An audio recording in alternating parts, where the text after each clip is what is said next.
वजीर-ए-आज़म नरेंद्र मोदी आज बिहार का करेंगे दौरा। नालंदा यूनिवर्सिटी के नए कैंपस का करेंगे इफ्तिताह। खंडरात का भी मुआयना करेंगे। 17 ममालिक के मिशन सरबराहान समेत कई नामवर शख्सियात की होगी शिरकत। मुल्क में डाक का नया कानून नाफिज। जिंदगी को आसान बनाने के लिए समाज के आखिरी अफराद तक पहुंचेगा सरकारी स्कीमों का फायदा।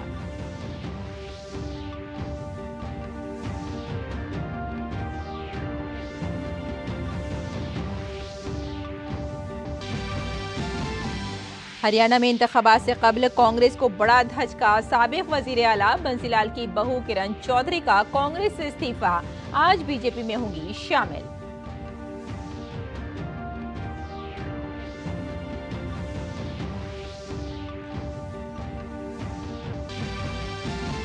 शराब घपले के मुलजिम दिल्ली के वजीर आला अरविंद केजरीवाल की अदालती हिरासत का आखिरी दिन आज राउज एवेन्यू कोर्ट में होगी समाप्त।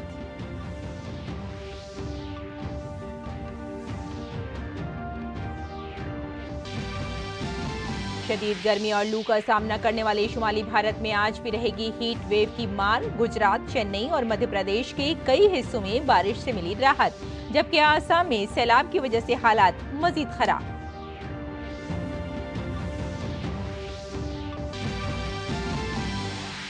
चौबीस साल बाद शुमाली कोरिया पहुंचे रूसी सदर पुतिन। किम जोंग उनसे पुतिन का किया उनका खैर मकदम। अमेरिका का दोनों ममालिक के दरमियान गहरे ताउन पर तशवीश का इजहार।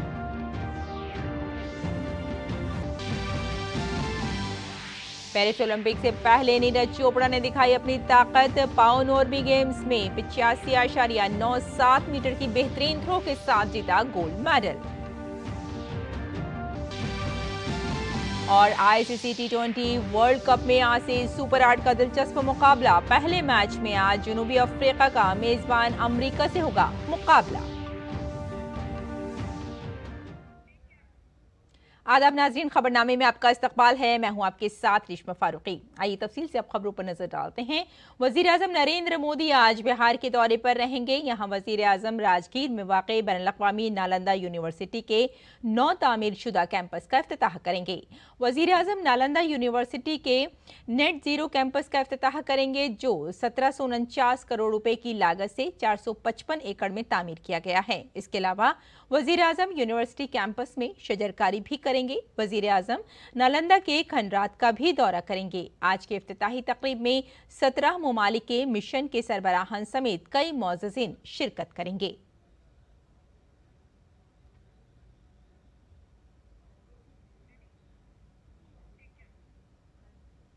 और मुल्क में डाक का नया कानून नाफिज हो गया है। पोस्ट ऑफिस एक्ट 2023 ने इंडियन पोस्टल एक्ट 1898 की जगह ले ली है। इसका मकसद एक सादा कानून साजी का फ्रेमवर्क बनाकर जिंदगी को आसान बनाना है, ताकि ये यकीनी बनाया जा सके कि शहरी मरकजी खदमात और सरकारी स्कीमों के फवायद आखिरी सिरे तक पहुँच जाएं। नए कानून में पोस्ट ऑफिस को पहले दिए गए खतूत को जमा करने, प्रोसेसिंग करने और पहुंचाने का इस्तेकाक खत्म कर दिया गया है। नए कानून में ज्यादा से ज्यादा गवर्नेंस और कम से कम हुकूमत के हदफ को फरोग देने के लिए कोई ताजीरी दफात नहीं है। एक्ट में यह भी कहा गया है कि पोस्टल सर्विसेज के डायरेक्टर जनरल को इंडिया पोस्ट का सरबराह मुकर्रर किया जाएगा। उनके पास खदमात के चार्जेस और डाक टिकट की फरहमी समेत मुख्तलिफ मामलात पर कवायद बनाने के इख्तियारात होंगे।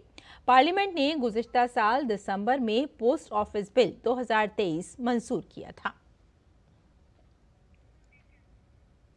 कल दिल्ली में मरकजी वजीर दिफा राजनाथ सिंह के घर पर एनडीए लीडरों की मीटिंग हुई। जराये की माने तो तकरीबन 1.5 घंटे तक जारी रहने वाली मीटिंग में लोकसभा स्पीकर और डिप्टी स्पीकर के नामों पर तबादला ख्याल किया गया। मीटिंग में 24 से शुरू होने वाले पार्लियामेंट इजलास के लिए एनडीए के प्लान पर भी तबादला ख्याल किया गया। इस मीटिंग में वजीर खारजा डॉक्टर एस जयशंकर के अलावा मरकजी वजीर पीयूष गोयल, धर्मेंद्र प्रधान, मनोहर लाल, अन्नपूर्णा देवी, ललन सिंह और चिराग पासवान भी मौजूद थे। और हरियाणा में इस साल के आखिर में असेंबली इंतखाबात होने हैं। इससे कबल कांग्रेस को बड़ा धचका लगा है। यहाँ साबिक वजीर आला बंसीलाल की बहू और कांग्रेस की सीनियर लीडर किरण चौधरी और उनकी बेटी श्रुति चौधरी ने कांग्रेस से इस्तीफा दे दिया है। बीजेपी में शामिल हो जाएंगे। किरण और श्रुति ने सोशल मीडिया प्लेटफॉर्म एक्स के जरिए कांग्रेस पार्टी छोड़ने की इत्तला दी। किरण चौधरी ने अपने इस्तीफा में लिखा, मैं 4 दहाइयों से कांग्रेस पार्टी की वफादार सिपाही रही हूं और मैंने बंसीलाल और सुरेंद्र सिंह की विरासत को आगे बढ़ाया है, लेकिन ये तकलीफदेह है कि हरियाणा में कांग्रेस पार्टी एक शख्स की मिल्कियत बनकर रह गई है और वहां मुझ जैसे लोगों की आवाज के लिए कोई जगह नहीं बची है। किरण चौधरी 2005 से हरियाणा के तोशाम असेंबली हलके से एमएलए हैं। वो 2014 में असेंबली में कांग्रेस की लीडर भी थी। श्रुति चौधरी भवानी महेंद्रगढ़ से एमपी रह चुकी हैं, लेकिन इस बार उन्हें टिकट नहीं मिला। और एक्साइज पॉलिसी घपले से मुतालिक मनी लॉन्ड्रिंग मामले में दिल्ली के वजीर आला अरविंद केजरीवाल की अदालती तहवील आज खत्म हो रही है। इस मामले की समाअत आज दिल्ली के राउज एवेन्यू अदालत में होगी। इससे पहले 5 जून को अदालत ने केजरीवाल की अदालती हिरासत में 19 जून तक तौसी कर दी थी। अदालत ने दिल्ली के वजीर आला की तिब्बी बुनियादों पर 7 दिन की जमानत की दरख्वास्त को भी मुस्तरद कर दिया था। आपको बता दें कि केजरीवाल को इस साल 21 मार्च को गिरफ्तार किया गया था। सुप्रीम कोर्ट ने उन्हें इंतखाबी मुहिम के लिए 10 मई को अबूरी जमानत दी थी। केजरीवाल ने 21 दिन तक जमानत पर रिहा होने के बाद 2 जून को तिहाड़ जेल में खुद सुपुर्दगी की थी।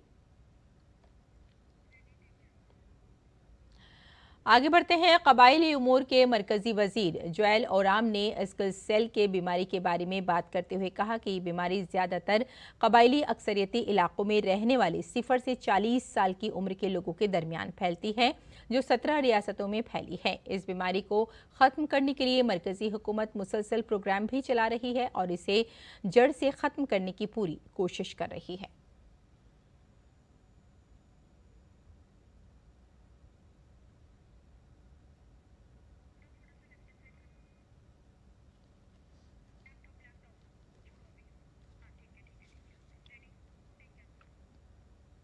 और पूरे शुमाली भारत में शदीद गर्मी की वजह से कोहराम मचा हुआ है। मैदानी इलाकों से लेकर पहाड़ों तक लोगों को गर्मी का सामना है। दिल्ली एनसीआर समेत उत्तर प्रदेश में चिलचिलाती धूप और गर्म हवाएं जानलेवा हो गई हैं। हरियाणा, चंडीगढ़, पंजाब, राजस्थान, उत्तराखंड, हिमाचल, ओडिशा, झारखंड, बिहार और जम्मू डिवीजन के मुख्तलिफ हिस्सों में जबरदस्त लू चल रही है। इस दौरान पंजाब, हरियाणा, चंडीगढ़, दिल्ली, उत्तर प्रदेश के कई हिस्सों में ज्यादा से ज्यादा दर्जा हरारत 44 से 40 डिग्री सेल्सियस के दरमियान रिकॉर्ड किया गया। कल सबसे ज्यादा दर्जा हरारत उत्तर प्रदेश के उरई में 46.4 डिग्री रहा। आज भी इन इलाकों में हीट वेव के हवाले से रेड अलर्ट है।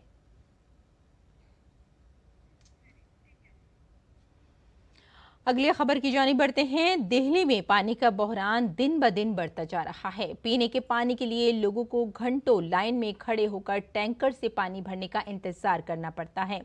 मसले के हल के बजाय दिल्ली हुकूमत इल्जाम तराशी में मसरूफ है। ओखला में हालात दिन ब दिन खराब होते जा रहे हैं। लोग पानी के लिए टैंकरों पर चढ़ रहे हैं। ऐसे में मामूलाती जिंदगी बुरी तरह मुतासिर हो रहे हैं।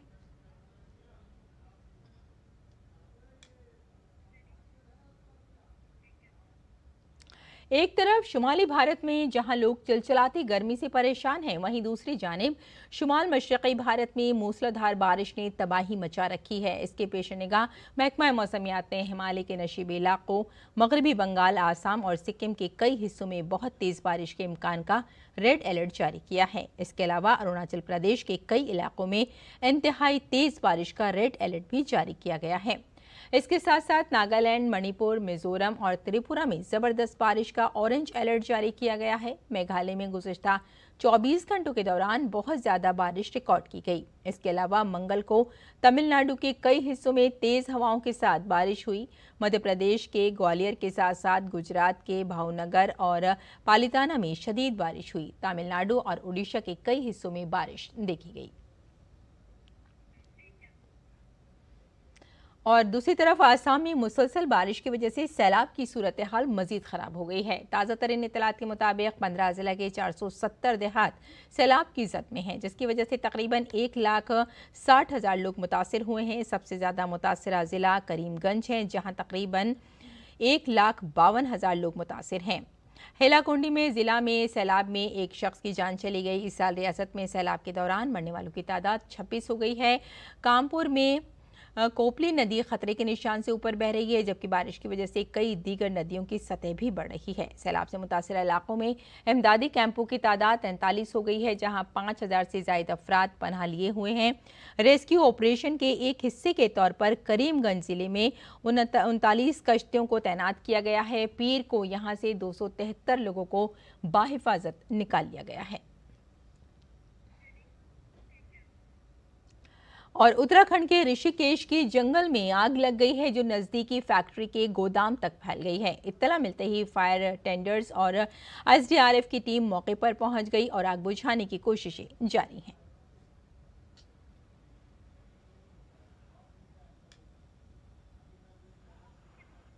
जम्मू कश्मीर के रामनगर फॉरेस्ट डिवीजन के चलारा जंगलाती इलाके में भी जबरदस्त आग भड़क उठी है।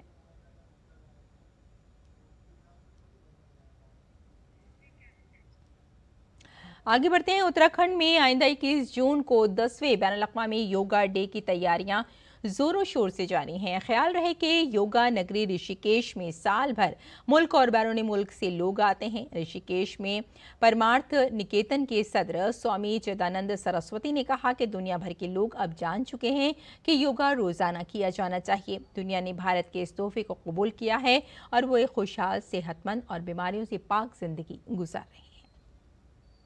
मुझे लगता है कि ये 10वां अंतर्राष्ट्रीय योग दिवस अपने आप में एक मील का पत्थर है। पहले योग केवल सत्संग रूम में या छोटे से कमरे में होता था या बंद कुटियाओं में होता था। जब से भारत के ऊर्जावान, तपस्वी, यशस्वी प्रधानमंत्री जी ने योग को अपने जीवन का अंग बनाया और साधना करते करते उसके लाभ से खुद को परिचित कराया कि यस इट वर्क्स, एंड पता लगा कि योगा इज़ द वे, तब उन्होंने यूनाइटेड नेशंस में जब प्रस्ताव रखा, 177 देशों ने थोड़े ही समय सीमा के अंदर उसको पास किया। और सच मानिए पिछले 10 वर्षों में योग केवल कुछ लोगों का नहीं, अब तो लगता है कि जहाँ जाओ वहाँ योग है। और इस बार मुंबई इंटरनेशनल फिल्म फेस्टिवल का जोश कई बड़े शहरों में देखा जा रहा है। इसी सिलसिले में दिल्ली के श्री फोर्ड ऑडिटोरियम में भी एक शानदार तकरीब का एहतमाम किया जा रहा है। इस तकरीब का मकसद दस्तावेजी फिल्मों, मुख्तसर कहानियों और एनिमेशन फिल्मों को एक बड़ा प्लेटफॉर्म फराहम करना है। पेश है ये रिपोर्ट।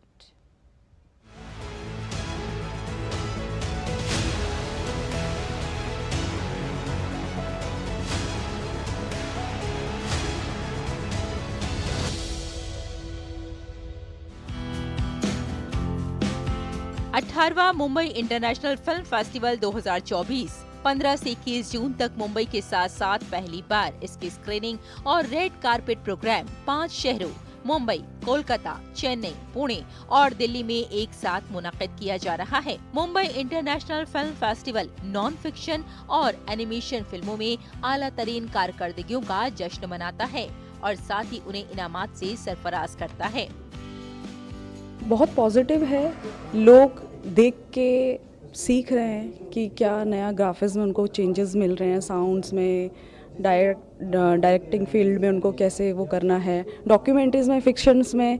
तो काफ़ी अच्छा रिस्पांस सुनने को मिला हमें जैसे क्राउड से, और यंग क्राउड से बेसिकली मैं ज़्यादा बोलूँगी। They enjoyed a lot after documentary, seeing the documentary, तो इट वाज गुड। बैनुल-अक़वामी फिल्म प्रोड्यूसर्स और भारत के फिल्म प्रोड्यूसर्स को इसमें हिस्सा लेने के लिए मदऊ करता है। मैं मुंबई इंटरनेशनल फिल्म फेस्टिवल में देखने आया था डॉक्यूमेंट्री, जो कि अलग अलग जगह की है। और यहाँ पे ना आज मैं हिमाचल के बारे में देख रहा था कि कैसे लोग उतने सारे ये बर्फ़बारी होती है तो वहाँ पे कैसे लोग एक दूसरे को एक्सप्लेन करते, कैसे उन लोगों का रहन सहन होता है और कैसे वो सरवाइव करते हैं। दिल्ली के श्री फोर्ड ऑडिटोरियम में लगातार फिल्मों की स्क्रीनिंग जारी है और दिल्ली वाले श्री फोर्ड ऑडिटोरियम में दुनिया की बेहतरीन डॉक्यूमेंट्रीज का लुत्फ उठा रहे हैं। मुंबई इंटरनेशनल फिल्म फेस्टिवल में 61 जबानों में 314 फिल्में, 8 world premiere, 5 international premiere, 18 Asia premiere और 21 भारत प्रीमियर, साथ ही 60 देश फिल्मों और कई प्रोग्रामों के जरिए इसमें हिस्सा ले रहे हैं। इस साल पहली बार डॉक्यूमेंट्री फिल्म बाजार की भी शुरुआत हुई। डॉक्यूमेंट्री फिल्म बाजार का इनेकाद पहली बार किया जा रहा है, जिसका मकसद फिल्म प्रोड्यूसर्स को अपनी स्कीमों के लिए खरीदार और साथ में स्पॉन्सर्स को तलाश करने के लिए एक प्लेटफॉर्म दिया जा रहा है। साथ ही साथ पर्दा सिमी को इससे बढ़ावा भी मिलेगा। मुंबई इंटरनेशनल फिल्म फेस्टिवल, जहां भारतीय फिल्म निर्माताओं और अंतर्राष्ट्रीय फिल्म निर्माताओं को एक प्लेटफॉर्म दिया जा रहा है, जहां वो अपनी प्रतिभा दिखा रहे हैं। साथ ही साथ दिल्ली वालों को वो फिल्में देखने को मिल रही हैं जो आमतौर पर नहीं देखी जा सकती। मुंबई इंटरनेशनल फिल्म फेस्टिवल में जो डॉक्यूमेंट्रीज शामिल हैं, वो इंसानी जज्बात और रिश्तों के ताना बाना को बहुत खूबसूरती के साथ दिखा रही हैं और साथ ही आम लोगों को एक दूसरे के करीब लाने में एक अहम किरदार अदा कर रही हैं। रेशमा की रिपोर्ट, डीडी न्यूज उर्दू खबरें।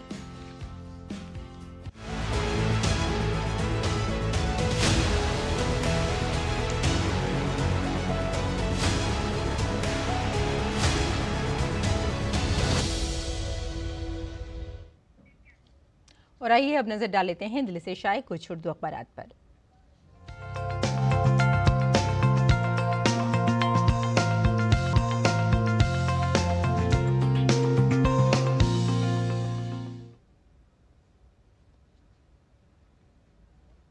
तो नाज़रीन, जिस खबर को ज़्यादातर अखबारात ने अपनी शह सुर्खियों में जगह दी है, आपको बता देते हैं कि कल वज़ीर आज़म नरेंद्र मोदी वाराणसी के दौरे पर थे और पीएम किसान सम्मान निधि की वज़ीर आज़म नरेंद्र मोदी ने 17वीं किस्त कल जारी की है।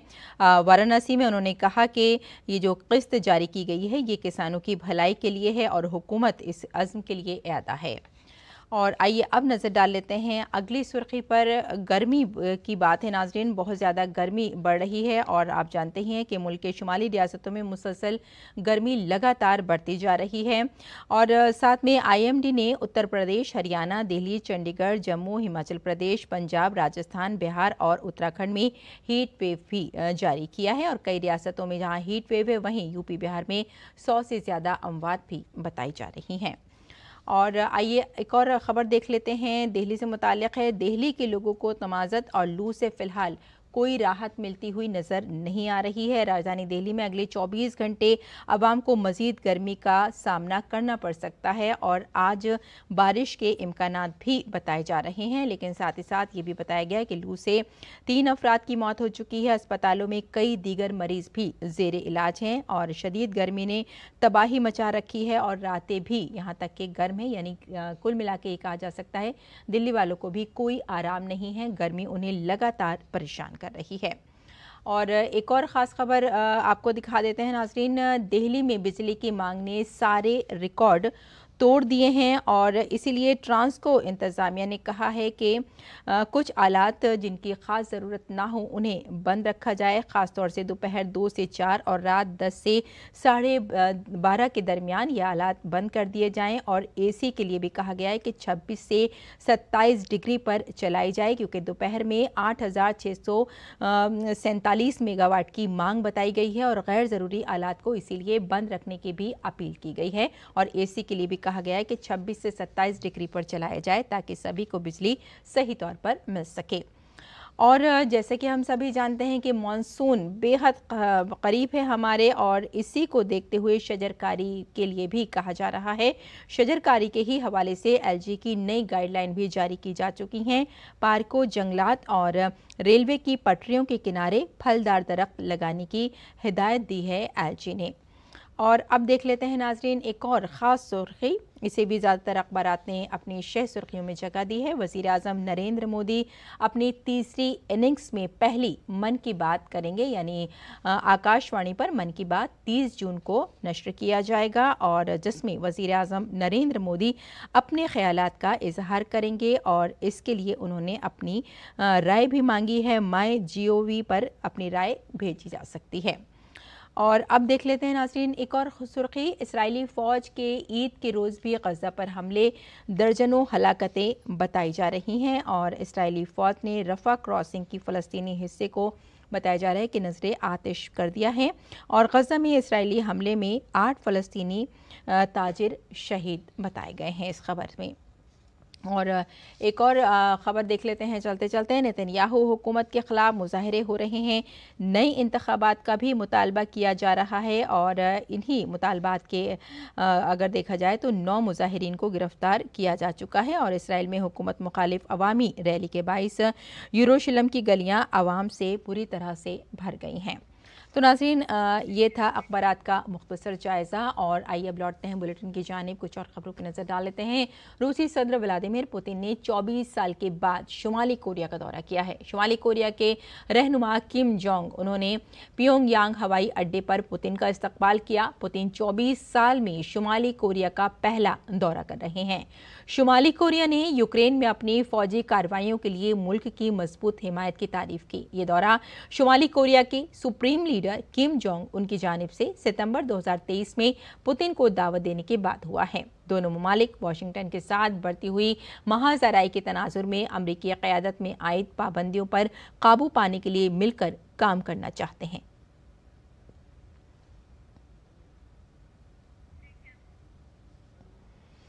आगे बढ़ते हैं। बरतानिया में 4 जुलाई को आम इंतखाबात का ऐलान किया गया है। मुल्क के वजीर आज़म ऋषि सुनक के सामने सबसे बड़ा चैलेंज कम वक्त में ज़्यादा वोटरों के मिजाज और माहौल को बदलना है। हालिया सर्वे में हिज़्ब इख्तिलाफ की लेबर पार्टी ने हुकूमत कंजर्वेटिव पार्टी पर दोहरे हिंदसे की बरतरी हासिल कर ली है। इसी दौरान सुनक ने कल साबिक वजीर आज़म बोरिस जॉनसन की कंजर्वेटिव पार्टी की हिमायत में खतूत और वीडियोज़ के साथ हिमायत का खैर मकदम किया। लेबर लीडर क्रिस्टरा मर ने इमिग्रेशन के मामले पर कहा कि वो ऐसे ग्रोहों को ख़त्म कर देंगे जो कमज़ोर लोगों को कश्ती के जरिए चैनल पार करने पर मजबूर कर रहे हैं और सुनक ने गैर कानूनी मुहाजिरीन को रवांडा भेजकर इमिग्रेशन से निपटने के अपने मंसूबे को मजबूत किया है। और खेल की बात की जाए तो भाला फेंकने वाले भारतीय खिलाड़ी नीरज चोपड़ा ने मंगल को पावनोरमी गेम्स 2024 में तलाई तमगा जीतकर तारीख रकम की। ये पहला मौका है जब नीरज ने इस मुकाबले में तलाई तमगा जीता है। नीरज को 2022 में पावनोरमी गेम्स में चांदी के तमगे पर ही इक्तफा करना पड़ा था। ताहम इस बार उन्होंने 85.97 मीटर का भाला फेंक कर तलाई तमगा जीता था। उनका ये रिकॉर्ड मुकाबले में मौजूद कोई और खिलाड़ी नहीं तोड़ सका। नीरज चोपड़ा जख्मी होने की वजह से 2023 में होने वाले इस टूर्नामेंट में हिस्सा नहीं ले सके थे। आईसीसी टी20 वर्ल्ड कप 2024 में आज से सुपर 8 के मुकाबले शुरू हो रहे हैं। पहला मैच जनूबी अफ्रीका और पहली बार वर्ल्ड कप खेल रही अमेरिका के दरमियान खेला जाएगा। अमेरिका टी20 वर्ल्ड कप खेलते हुए पहली बार सुपर 8 मरहले में पहुंचा है। अमेरिकी टीम ने पाकिस्तान और कनाडा को शिकस्त दे दी है, जबकि जनूबी अफ्रीका ने अपने तमाम लीग मैच जीते हैं। दोनों टीमें पहली बार क्रिकेट के मैदान में आमने सामने होंगी। ये मैच एंटिगा में खेला जाएगा। और आइए अब नजर डाल लेते हैं मौसम के मिजाज पर।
तो इस बुलेटिन में नाज़रीन फिलहाल इतना ही। इजाज़त दें। आदाब।